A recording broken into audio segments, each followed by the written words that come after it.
noches amigos, bienvenidos a Canal B, este es su programa Perfiles. El día de hoy tenemos un invitado muy especial, es José Luis Gil. José Luis ha sido ex director de inteligencia del Ministerio del Interior, ex integrante del GEIN histórico, equipo que lideró la captura de los principales cabecillas del Sendero Luminoso y del MRTA. Él es un experto y líder de opinión en temas de inteligencia, seguridad nacional. Ha sido declarado héroe de la democracia por su lucha contra el terrorismo y presidente del Instituto Latinoamericano de Democracia y Desarrollo. Así que los invito a quedarse hoy en la señal de Canal B, en el programa Perfiles, porque va a estar bastante interesante y podremos conocer un poco más sobre el perfil de José Luis. José Luis, buenas noches. Buenas noches, muchas gracias, Pepe. José Luis, empecemos un poco por el principio. Cuéntanos, ¿tú en qué ciudad naces? ¿Eres de Lima? Bueno, nosotros somos provincianos, somos de Trujillo, de La Libertad, de Virú, venimos de ese pueblo. Mis padres fueron campesinos,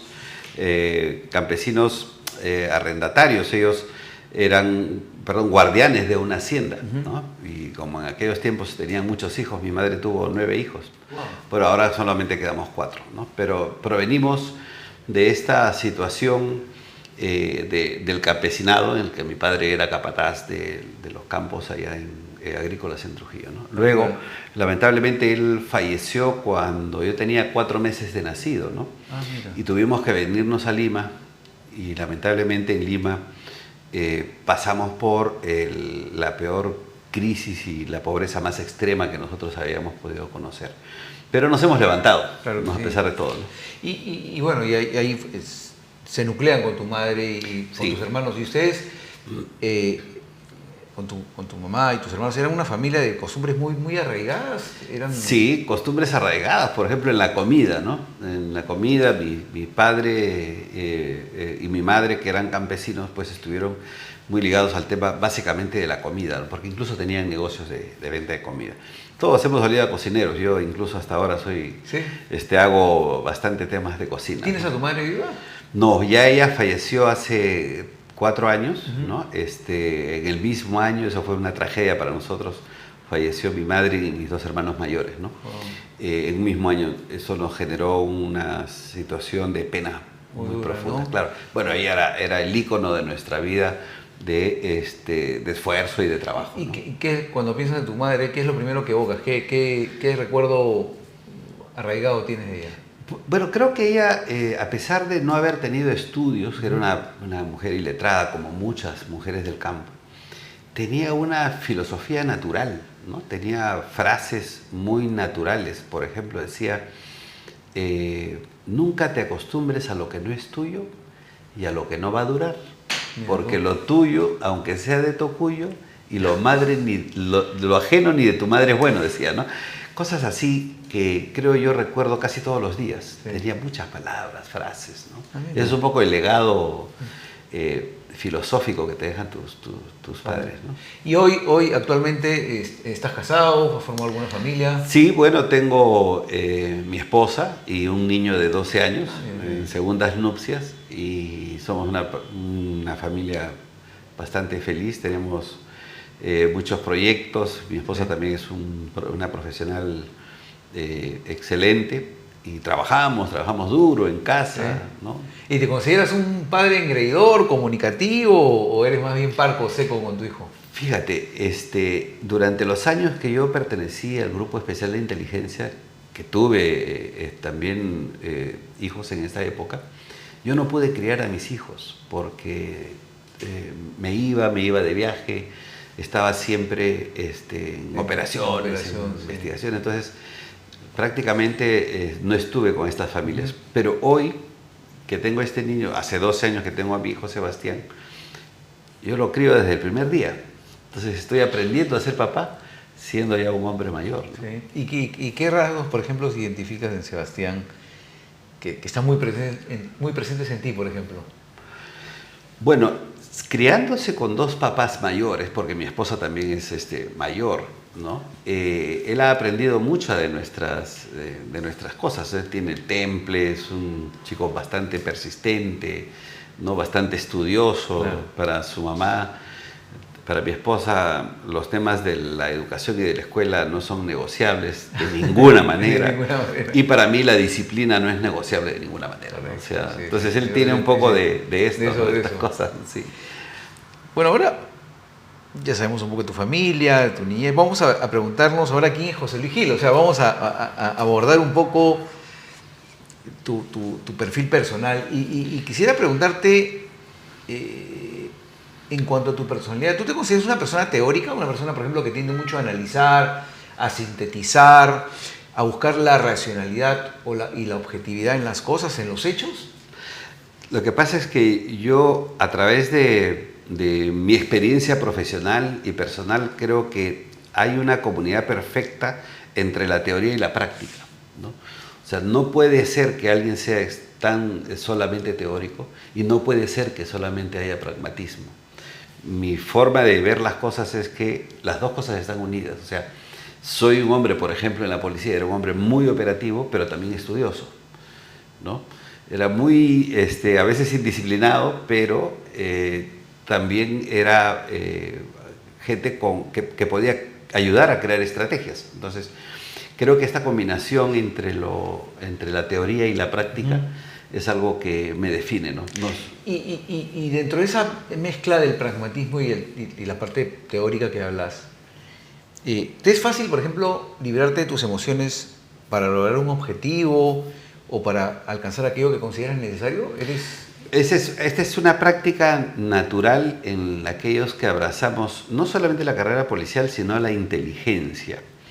Cuando tú abrazas la inteligencia, tienes que despojarte de todo tipo de sentimientos, de todo tipo de circunstancias externas que puedan enajenar tu razonamiento, porque tú analizas y tú razonas operaciones en las que van a depender la vida de personas, tanto de los que vas a capturar o los que están cometiendo crímenes, como de tu propio personal. Por lo tanto, a veces tienes que tomar decisiones que van mucho más allá de tus sentimientos, ¿no? Dime, en tu lado personal, en este lado más íntimo, ¿eres una persona soñadora? ¿Te gusta fantasear, soñar con sueños, con ideas que te gustan alcanzar? Creo que la vida que tenemos hoy los seres humanos es el resultado de los sueños permanentes, ¿no? Los seres humanos siempre han soñado más. Todos hemos soñado hacer y tener más. Por eso tenemos grandes edificios. Hemos llegado a la luna, hemos llegado a tantas partes. Y yo soy uno de esos, de este ejército de soñadores, pero con los pies en la tierra, ¿no? Y dentro de esta formación policial en las distintas áreas, ¿te ha llevado a ser una persona metódica? ¿Eres una persona de comportamientos predecibles? ¿O tal vez estás más identificado con la parte organizativa, criterio de responsabilidad, por ejemplo? A ver, yo soy organizado para mi trabajo. Quiere decir que cuando me das una misión, lo voy a cumplir, voy a llegar al objetivo de todas formas. Aunque en mi cuarto esté hecho un desorden, aunque en mi escritorio no encuentres nada ordenado, pero sí en mis propósitos, ¿no? Si tengo un propósito, un objetivo, yo voy a llegar ahí de todas maneras. Creo que ese es mi estilo, ¿no? ¿En tu vida privada también sucede así? Creo que en mi vida privada he sido bastante desordenado, ¿no? Bastante inquieto, pero llegó pues a mi vida a los 50 años una mujer maravillosa que es mi esposa hoy, quien realmente me ha ayudado a construir un cable a tierra. Sí, un cable a tierra y a construir una vida bastante ordenada y metódica como la estoy llevando ahora. ¿Has incorporado, por ejemplo, rutinas diarias en tu vida? No, como buen hombre de inteligencia, no soy hombre de rutinas, ¿no? Siempre estoy cambiando por razones de seguridad, te quedas con eso siempre, ¿no? Ah, mira, sí.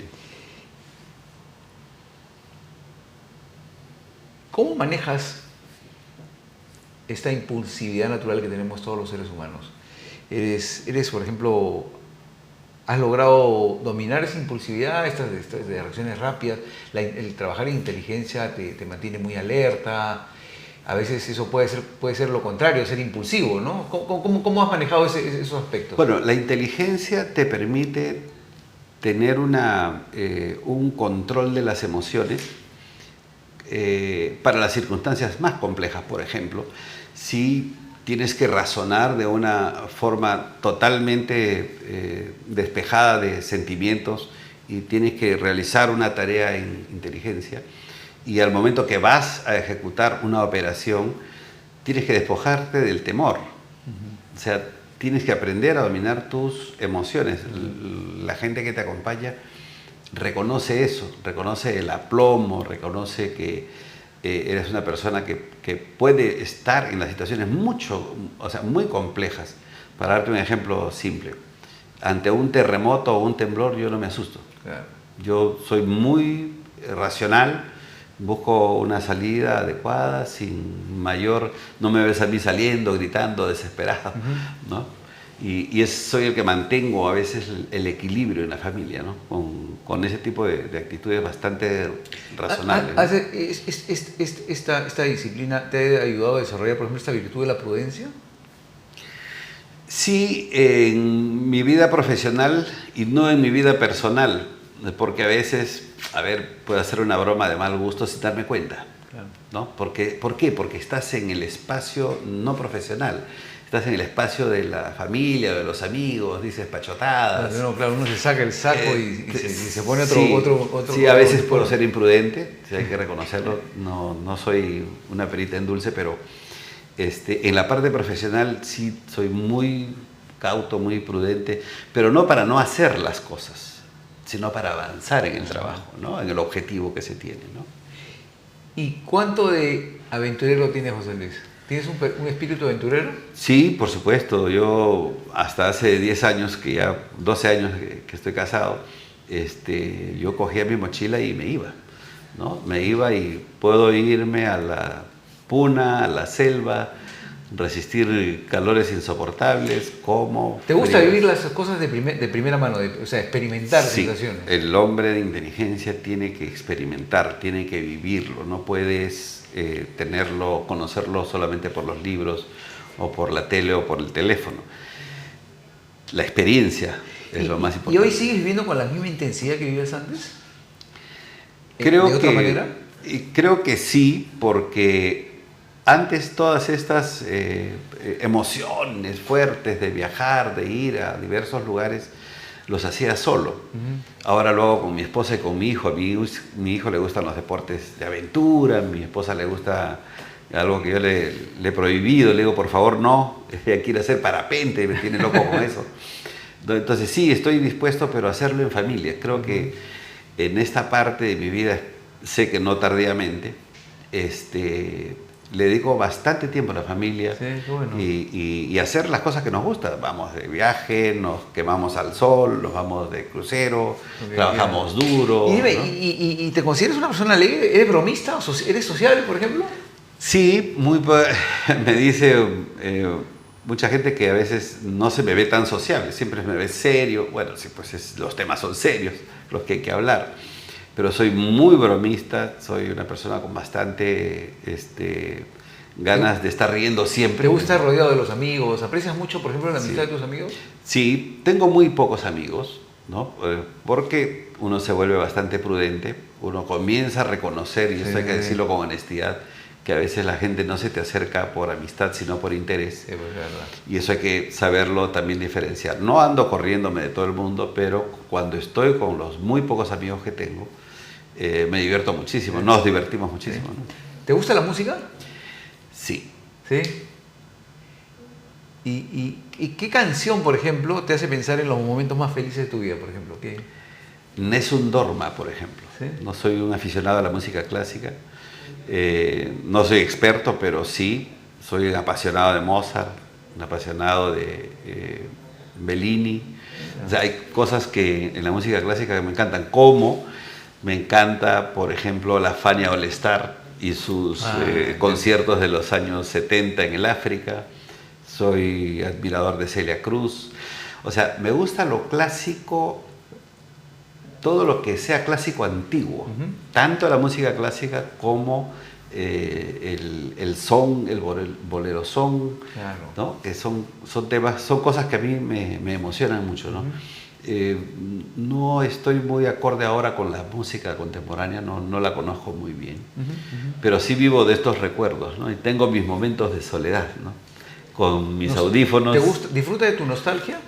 Sí, por supuesto, porque eres lechura de todo, de tu pasado, de tu niñez, de tus tristezas, de tus alegrías, de tus frustraciones, o sea, eres todo eso, no eres hoy el hombre de este momento, eres 60 años. Claro que sí.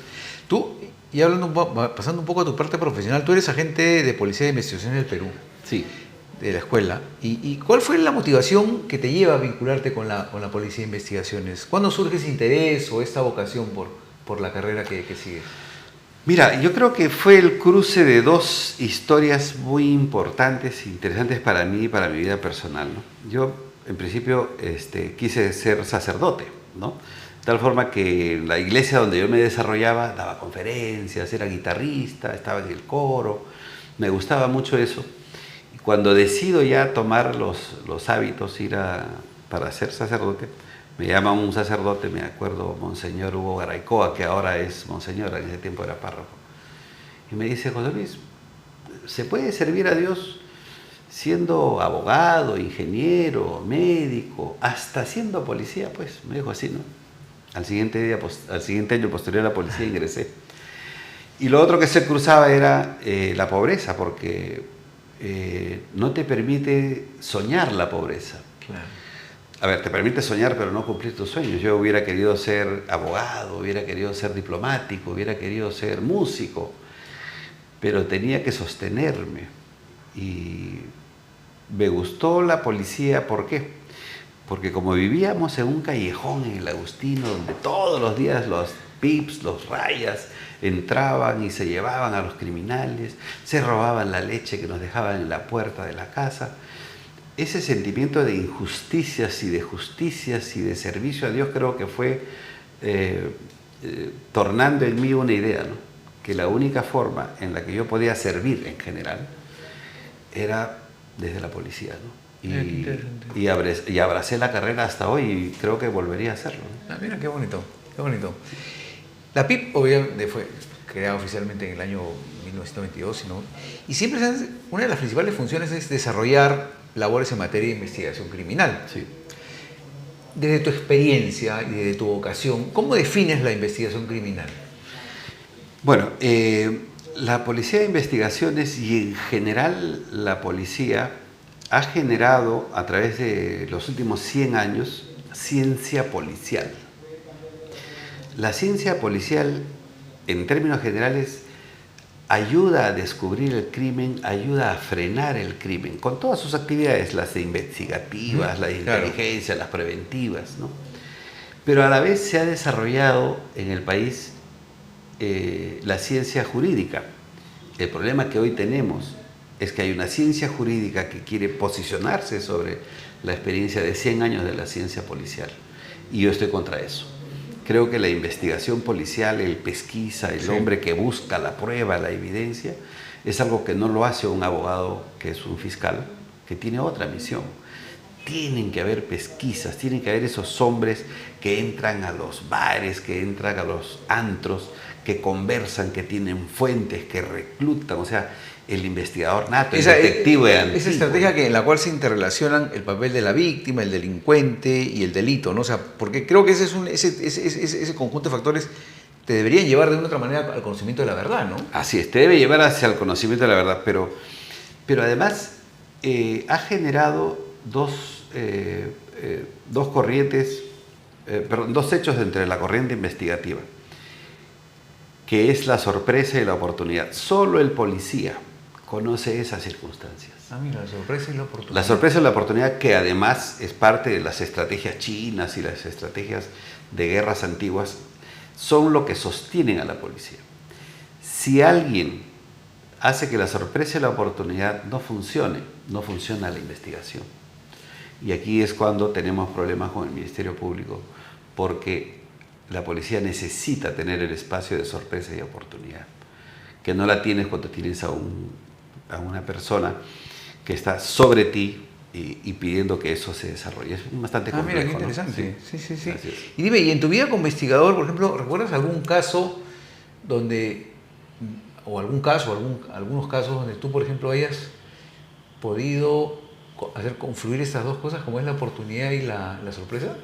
Sí, bueno, he trabajado de todo. He trabajado en investigación criminal, he trabajado en tráfico de drogas, he trabajado en terrorismo, en inteligencia, he trabajado en una serie de lugares. Una de las experiencias más bonitas que he tenido ha sido cuando trabajaba de alférez recién salido en el año 87-88 como oficial de capturas. Porque, o sea, trabajamos en el Palacio de Justicia y en el Palacio de Justicia había un departamento policial que se llamaba Departamento de Capturas. Porque ahí llegaban las órdenes de captura y te daban 100, 200 órdenes de capturas y sal a buscarlos. Imagínate, entonces recién de alférez, ¿no? Y salía a buscarlos. Y los buscábamos y los capturábamos. Hemos capturado personas cuando, por ejemplo, se casaban, ¿no? O sea, sabíamos que iba a haber una fiesta y el sujeto que iba a ser capturado se casaba. Le dejábamos que se case, ¿verdad? Porque no le íbamos a hacer perder el matrimonio, ¿no? Ya después en la fiesta, en la noche, agarrábamos y lo llevábamos pues, con la orden de captura, ¿no? Cosas así, anecdóticas. Pero creo que lo más fascinante de ser un hombre de inteligencia fue participar en el GEIN y la captura de Ilmael Guzmán. Sí. Y dime, revisando un poco la teoría, dice que en toda investigación criminal se siguen dos tipos de protocolo, ¿no? Uno es el método científico, que recoge las evidencias propio de la criminología, y el otro es el método de la interpretación y de la reconstrucción de los hechos, ¿no? Eso me parecía súper interesante, ¿no? ¿Y cómo llevabas tú a la práctica, Diego? ¿Qué anécdotas o qué situaciones nos puedes contar a lo largo de tu carrera como investigador? Bueno, no hay que olvidar que la criminalidad ha evolucionado de tal forma de que se han convertido en más complejos los hechos criminales, sí, ¿no? En el que el simplismo en el que se creó la teoría ha desarrollado muchísimo. Entonces, pero teníamos como principio investigar para detener. Porque si deteníamos para investigar, el policía no se sentía satisfecho. O sea, la satisfacción de un policía es juntar la evidencia, analizar la evidencia, las pruebas, los indicios, las evidencias y las pruebas, estructurar una verdad, estructurarla, escribirla, llegar a lo más cercano de la verdad y decirle al juez, esta es la investigación. ¿Tú crees que esta rigurosidad con la que me hablas, rigurosidad en el sentido académico y profesional, se sigue manteniendo hoy en la policía? Se ha perdido bastante. Se perdió porque se hizo una mala unificación policial, ¿no?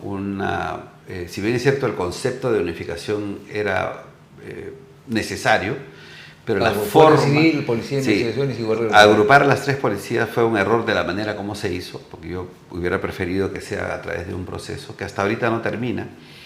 Y todos fuimos confundidos porque el investigador se prepara por años. A nosotros nos enseñaban como investigadores medicina legal, derecho penal, procesal penal, o sea, éramos entrenados en las materias para justamente investigar, para hacer pesquisa, ¿no?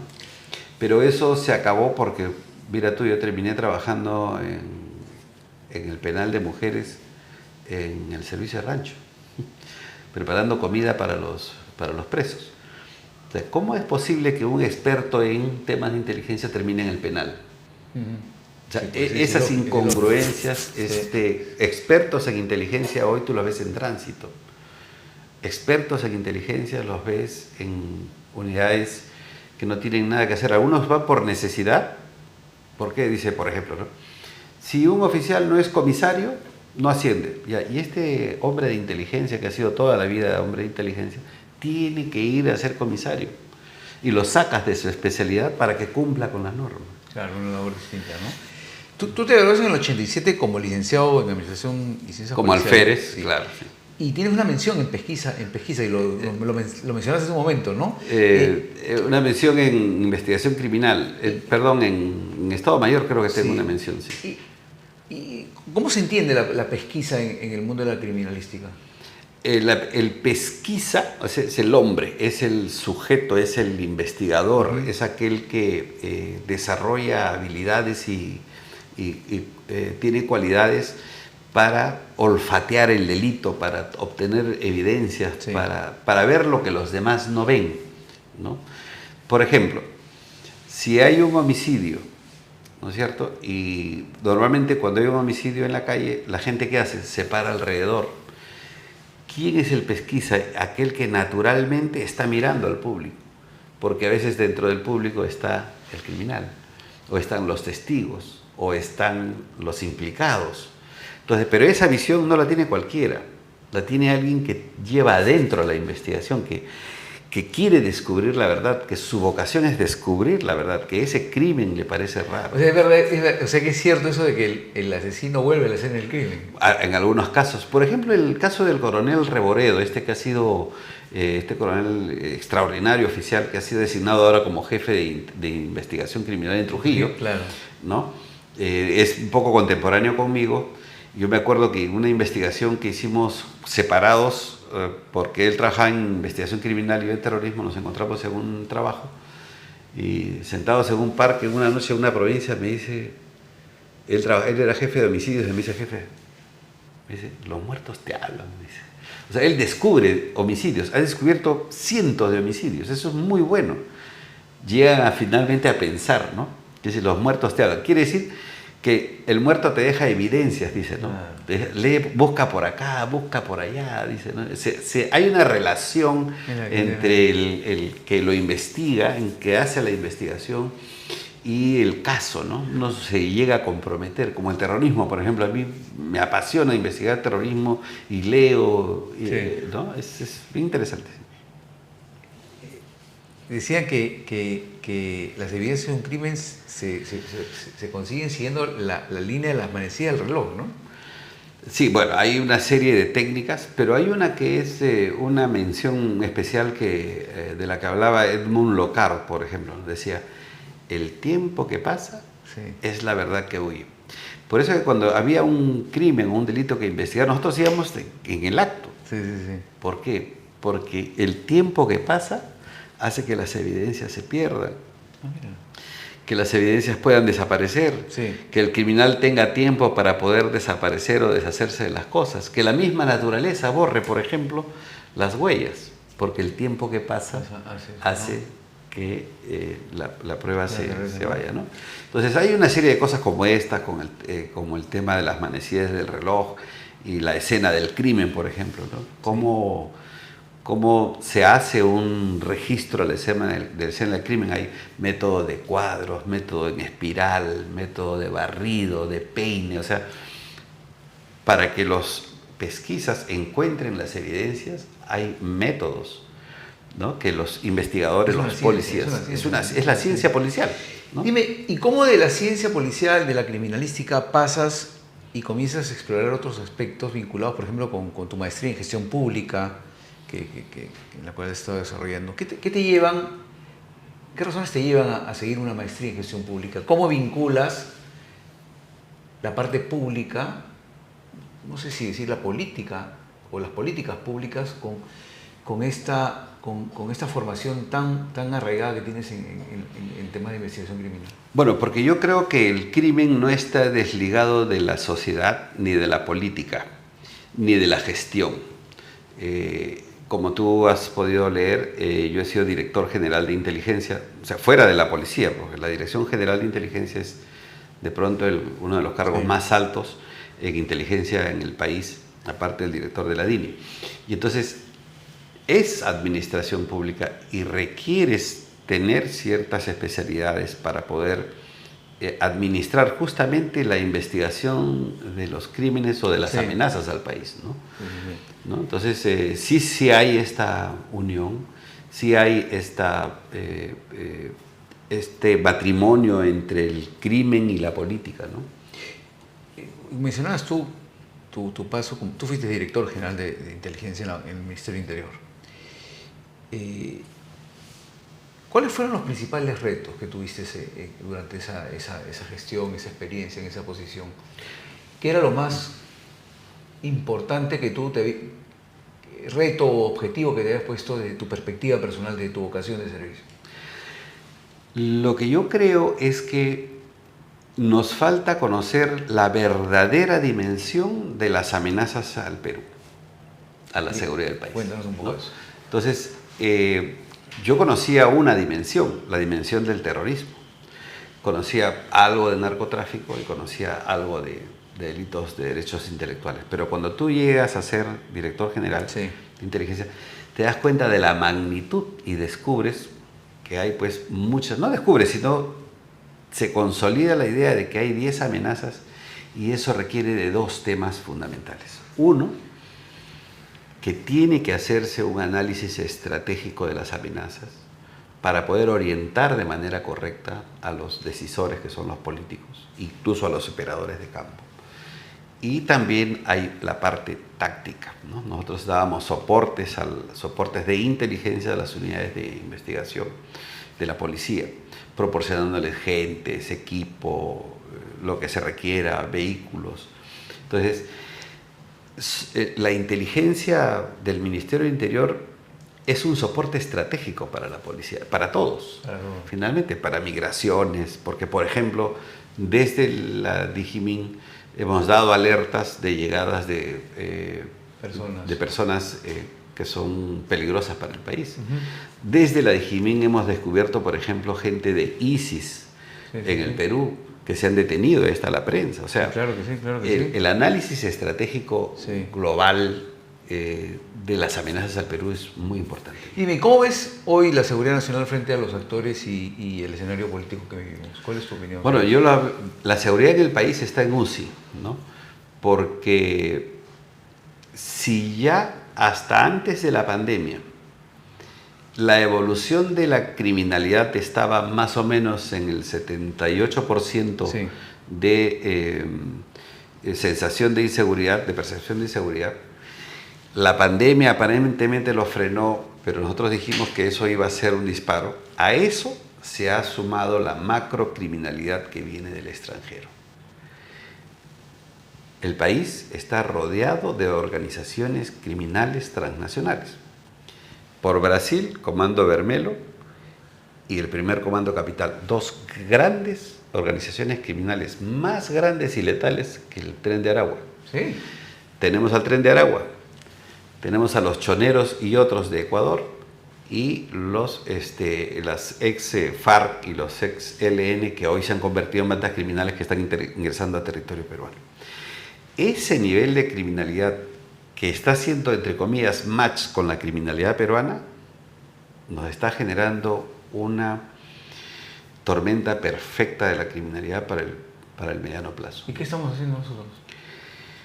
Bueno, creo que tenemos todavía un Estado y un gobierno pusilánime con el tema. Acaban de anunciar, y eso hay que reconocer, la presidenta Dina Boluarte acaba de anunciar 5.000 millones de soles para la lucha contra la criminalidad.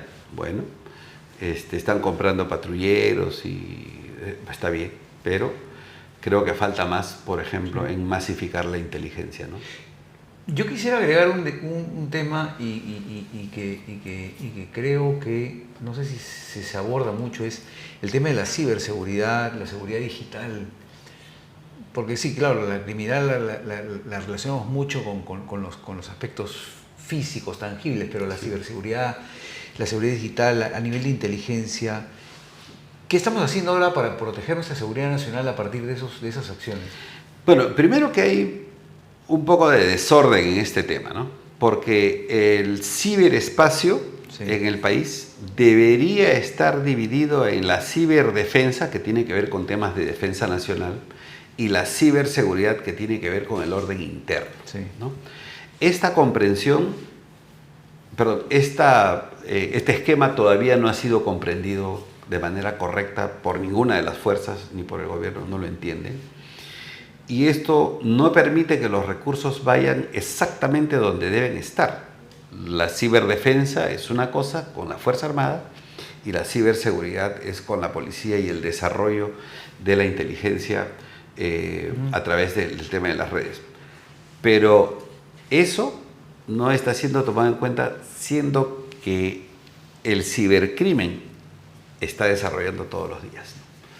Y entonces eso va a ser un problema para el futuro. Bien interesante. Para el futuro de inmediato. Tú has sido oficial operativo contra el terrorismo internacional. Dime, en el actual contexto, ¿cómo se desarrolla hoy el terrorismo internacional y de qué manera nos afecta o nos puede afectar? ¿O nos está afectando? Nos está afectando. Nosotros tenemos que basarnos a hechos concretos, porque sin hechos no podemos, termina siendo una especulación. En el Perú ha sido capturado un sujeto que es un hombre operativo de Hezbollah, por ejemplo, ¿no? Hace varios años. Y ese es un indicativo de que habrían otros operativos, o sea, hombres de inteligencia, ¿no es cierto?, de Hezbollah en el Perú. Eso es un primer indicativo. Lo segundo es que hemos capturado a un peruano, a un joven peruano, en el año 2019, que estaba comprando un camión para atropellar, como lo hacen en Europa, para atropellar, ¿te acuerdas tú en las Olimpiadas estas que hubieron en los Panamericanos? Y en una operación conjunta con el FBI y otras agencias de inteligencia y la policía se le capturó a este chico. Entonces, si tú ya tienes la presencia de dos personas ligadas a dos organizaciones terroristas internacionales, es una primera alerta que no podemos dejar pasar. Y leí un poco sobre cuál era la situación del terrorismo internacional y tenía dos tipos de terrorismo. Uno que es el religioso, ¿no? Y el otro es el nacionalista, ¿no? En tu experiencia, ¿has enfrentado este terrorismo religioso, este terrorismo nacionalista? ¿Los has podido distinguir un poco en la práctica? Sí. Hay terrorismo de origen ideológico y político, terrorismo de origen religioso, terrorismo de origen separatista, por ejemplo, como ETA, ¿no? Claro. ETA en España, ¿no? Y estos tres tipos de terrorismo se están dando en algunas partes del mundo. En el Perú, la lucha contra el terrorismo internacional, contra ISIS y contra Hezbollah es una lucha permanente porque las actividades de inteligencia hacen que haya información. Hay algunas personas con antecedentes que han sido detenidas en los últimos 4 o 5 años cuando han pasado por el aeropuerto. Han sido devueltas a sus países o no han sido permitidos su ingreso, ¿no? Entonces, este es un tema que no se está tomando en cuenta, que es una de las amenazas para la seguridad del país, que está además documentada y que creo que falta hacer trabajo ahí, ¿no? Bueno, y no podíamos dejar de preguntarte y de hablar algo que sé que te pone muy orgulloso, y es el hecho de haber pertenecido a este grupo especial de inteligencia del GEIN, ¿no? En la Dirección General contra el Terrorismo. ¿Cómo surge el GEIN? ¿Cómo te vinculas al GEIN tú? Cuéntanos un poco de eso. Bueno, primero, como te vuelvo a repetir, haber pertenecido al GEIN y haber trabajado en esta unidad en el tiempo que lo hice y habiendo hecho las cosas que hicimos, considero que es una de las experiencias más fascinantes que he podido tener en mi vida, ¿no? Porque ahí hay todo, hay investigación, inteligencia, hay trabajo a presión, hay cosas sorprendentes. Y esto se inicia cuando en 1983, que yo estaba en la escuela, recién había ingresado, estaba formado, recuerdo una noche en la avenida Aramburu, y a las 8 de la noche sentimos un bombazo, pues, ¿no? Una explosión tremenda, ¿no? Y ahí el rumor corre, dice, han atacado la comisaría de Porta. Y el corazón se me paralizó, porque mi hermano, que era policía, trabajaba en la PIP de Porta, ¿no? Ese hecho en el que el terrorismo se acerca a mi familia, creo que me cambia, ¿no? Me rompe, me fractura en una persona que dentro de la policía buscará dónde estar. Y decido meterme al tema del terrorismo y comienzo a estudiar, a escudriñar, a leer un poco, a interesarme, hasta que finalmente Benedito Jiménez logra enterarse un poco ya cuando era alférez de que yo tenía mucho interés. Él ya había creado el GEIN el 5 de marzo, justamente dentro de unos días, que es nuestro aniversario. Y al final me llama, ¿no? A los meses me dice, para que integre el Grupo Especial de Inteligencia, ¿no? Al mes, creo. Y al poco tiempo hicimos una primera operación. El GEIN fue creado en el gobierno de Alan García. Y acá hay que dejarse de mezquindades, hay que agradecerle a Alan García la creación del GEIN. Y también agradecerle al ingeniero Fujimori, porque fue el que sostuvo el GEIN hasta después de la captura, y se hicieron más capturas. Entonces, no podemos ser claro, mezquinos. mezquinos con ellos. Hay que reconocer, así es, y lo he dicho públicamente en el Congreso además, porque ellos, gracias a ellos, a la decisión política, a la voluntad política de luchar contra el terrorismo, es que el GEIN pudo hacer su trabajo, ¿no? Sacrificaste muchas cosas en tu vida por el GEIN. Familia. Mira, de los... Porque ahí no hay horario, ¿no? No hay, sábado, domingo. No hay horario. No es que tú terminas a las 5 de la tarde y te vas y mañana vienes. No.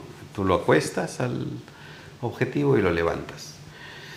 No hay forma que lo dejes que se vaya, ¿no? Entonces ha sido un trabajo bien sacrificado. Al principio era un grupo muy pequeño. Yo me acuerdo, por ejemplo, con Elena Vadillo, que era mi compañera de agentes, ¿no?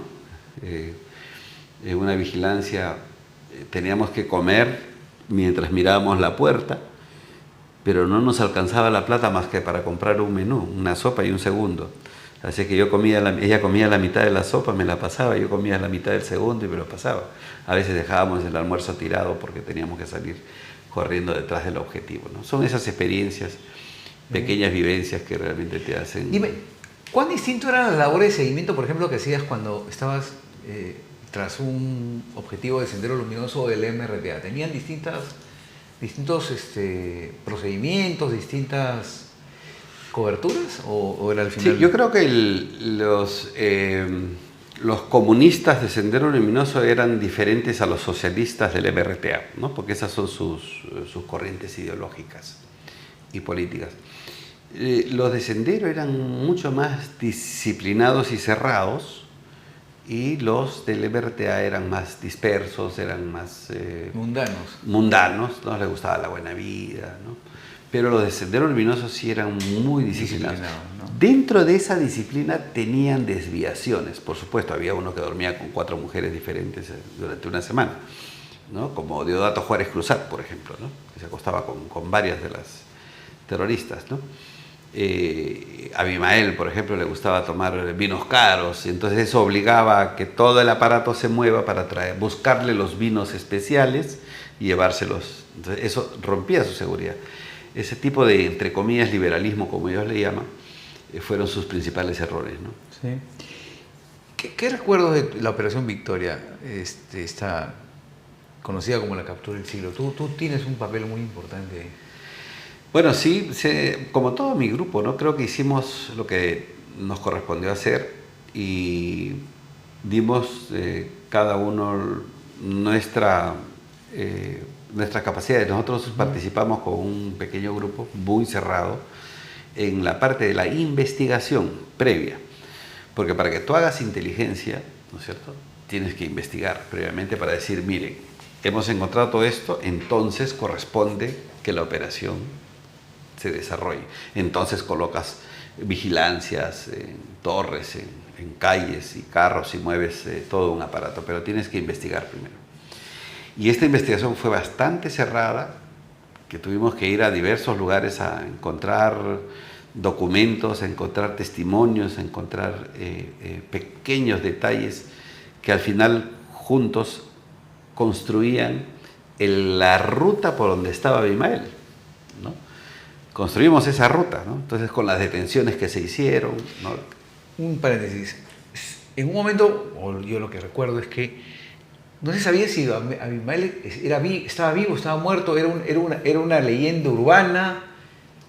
¿Por qué surge esa dualidad o esa creencia? ¿Por qué? Porque en el año 80, Abimael Guzmán decide pasar a la clandestinidad absoluta, o sea, romper. Incluso, por ejemplo, su actual, la viuda Miriam,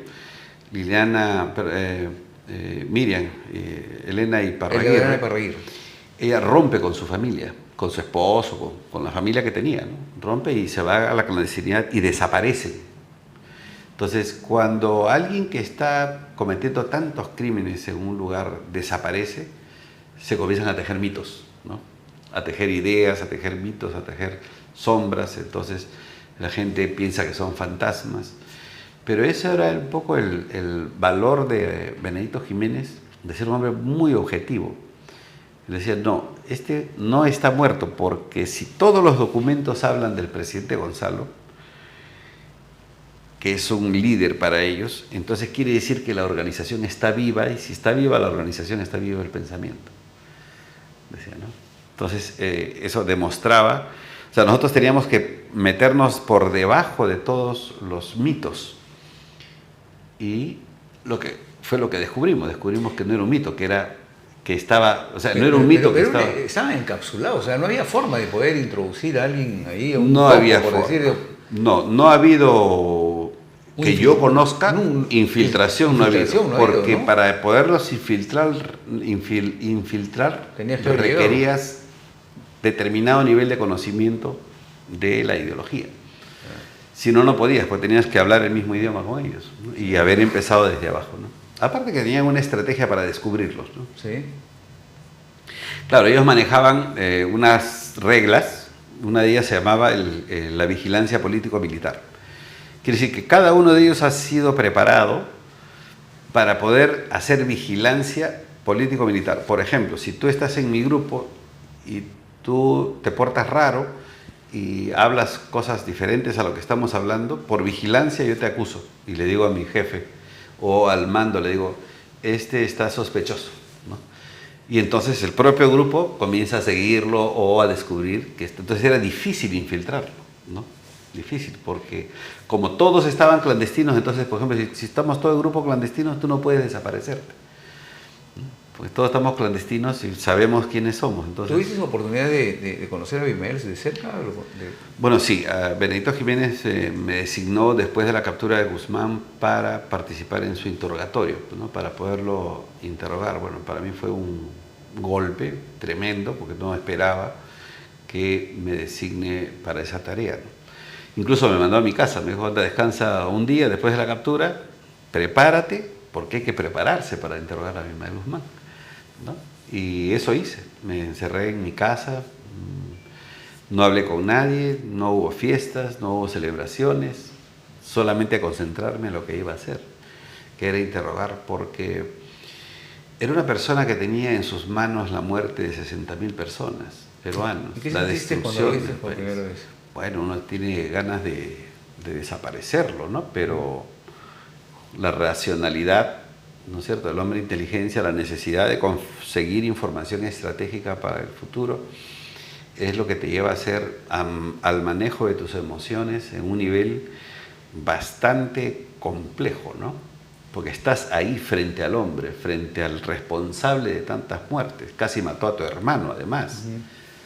¿No? Claro, había un componente emocional personal muy fuerte, ¿no? Pero del cual tienes que salir, despejarte, dominar esa emoción y encima concentrarte en lo que vas a preguntar. Y es cierto que este tipo de personas pueden conquistar mentes fácilmente. Sí, claro, sí. Él era una persona que te podía envolver con sí, por supuesto. Y eso pasó. En el interrogatorio hubo un episodio en el que él nos vio jóvenes, ¿no?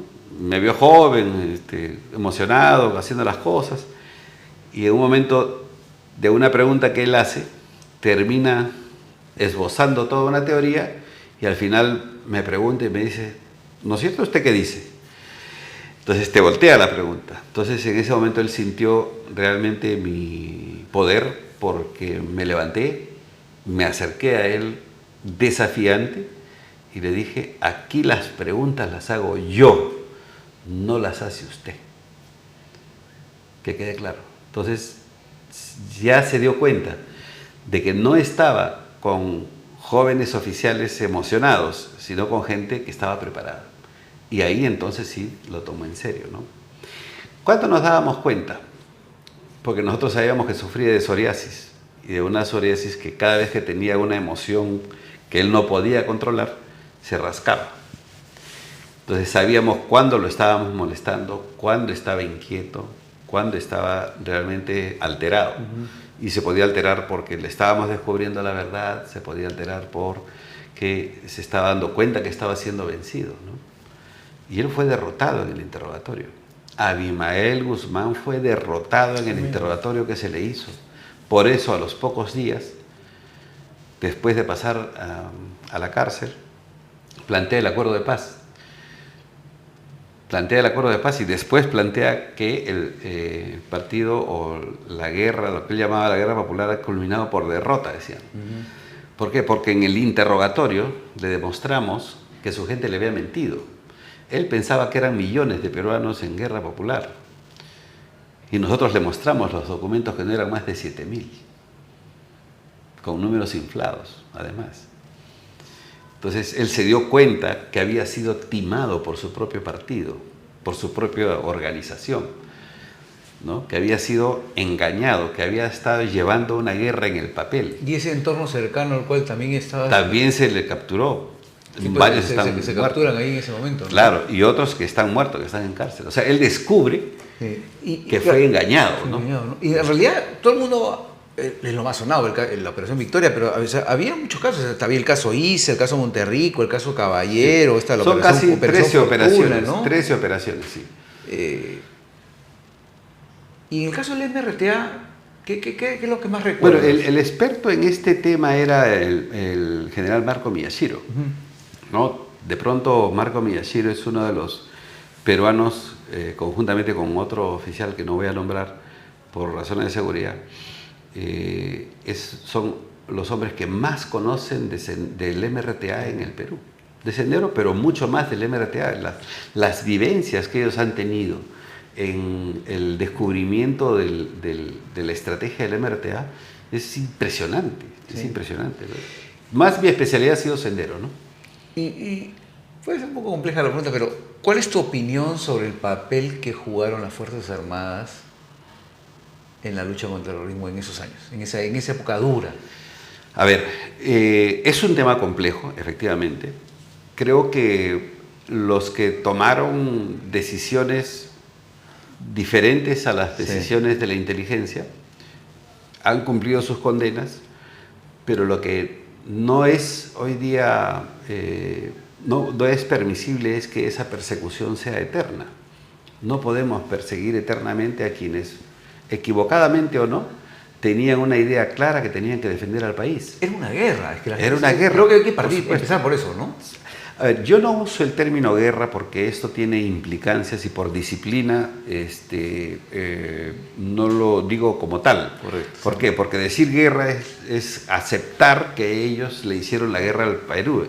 Ellos no eran una fuerza beligerante igual que las Fuerzas Armadas. Por eso no había guerra. Lo que ha habido en el Perú es violencia criminal terrorista. Así se llama, creo yo. Pero sí creo que quienes tomaron estas decisiones lo hicieron porque sentían que perdíamos el país. Y entonces termina siendo que esta persecución ya eterna hasta que hay oficiales de la Fuerza Armada que ya no viven, están prácticamente como el general de Varia Hermosa, ¿no? A quien ni siquiera por humanidad se le está dando algún beneficio, ¿no? Entonces, esa persecución a quienes erróneamente o de manera acertada dijeron que defendían al país, creo que debe terminar, ¿no? Y que deben amnistiar finalmente a los oficiales del ejército que ya cumplieron sus condenas, sus castigos, ¿no? Sí, porque si no, al final seguiríamos lo mismo, ¿no? Así es. Creo que es una muestra, sería una muestra extraordinaria. Creo que nos falta tener el valor de reconciliarnos con nosotros mismos, con nuestra historia, con nuestra... Sí, el único problema aquí es que justamente Sendero Luminoso, que hoy está vivo de manera, a manera de organización, entre comillas, política, aprovecha estas cosas, porque dice, claro, si hay amnistía por los militares, también para nosotros. Claro, si hay reconciliación, no solamente que sea con ustedes, sino también con nosotros. Nosotros que pedimos reconciliación y amnistía es para tener un mejor país. Ellos que piden reconciliación y amnistía es como estrategia para seguir en su proyecto socialista y comunista. O sea, ellos tienen una idea diferente de lo mismo que estamos hablando. Y bajo ese esquema, ¿cuál fue la varita mágica con la cual en Colombia se logra ese acuerdo nacional? ¿Crees que se sacrificó mucho por ese acuerdo? A ver. ¿Crees que fue más importante y lograr el acuerdo que todo lo que se tuvo que dejar por encima de la mesa? Y yo tengo otra idea, tengo otra lectura en base a una conversación que tuve con un alto militar colombiano en el año 2006. Y yo le pregunté, ¿por qué las FARC no han tomado el poder del Estado hasta ahora? Llevan 50 años en la selva colombiana. Se acercó a mi oído para que nadie escuche y me dijo, porque el pueblo no quiere. Lo que está pasando en Colombia, ¿no es cierto?, no es una amnistía, es que la población jamás va a aceptar que las FARC dirijan el país. Y entonces están obligados a hacer acuerdos, a hacer estas cosas que son... y han elegido a Petro y todo lo demás, pero el pueblo colombiano no quiere, como el pueblo peruano no quiere a Sendero Luminoso en el MRTA. Claro. No los quiere, porque si el pueblo peruano hubiera querido, hace rato la revolución, como ellos le llaman, que es la violencia criminal terrorista, hubiera tomado el poder del Estado.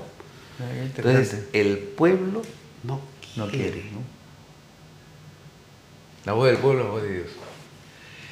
José Luis, ya para ir terminando ya en la última parte, ¿cuál es el presente tuyo hoy? Hoy eres un líder de opinión en los temas que te gustan, en los temas que dominas. ¿Hacia dónde estás caminando? Yo camino hacia la unidad.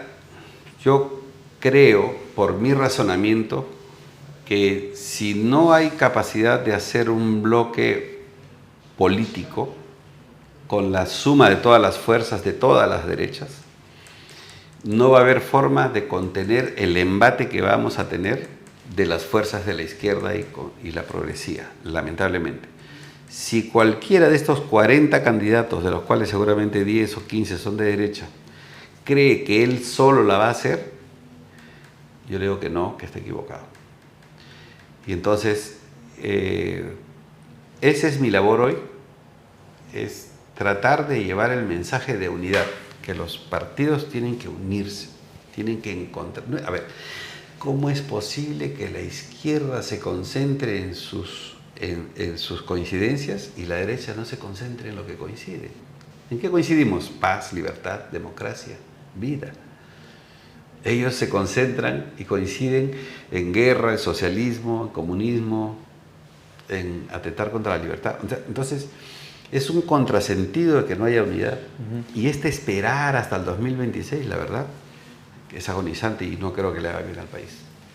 Ok, José Luis, oye, muchísimas gracias. El tiempo voló, me he quedado con un montón de preguntas, pero creo que hemos tenido una interesante conversación, hemos podido conocer acerca de tu perfil y desearte los muchísimos éxitos en lo que viene de tu vida profesional. Muchas gracias, ahí estamos. Gracias. Bueno, amigos, muchísimas gracias. Nos vemos la próxima semana. Buenas noches.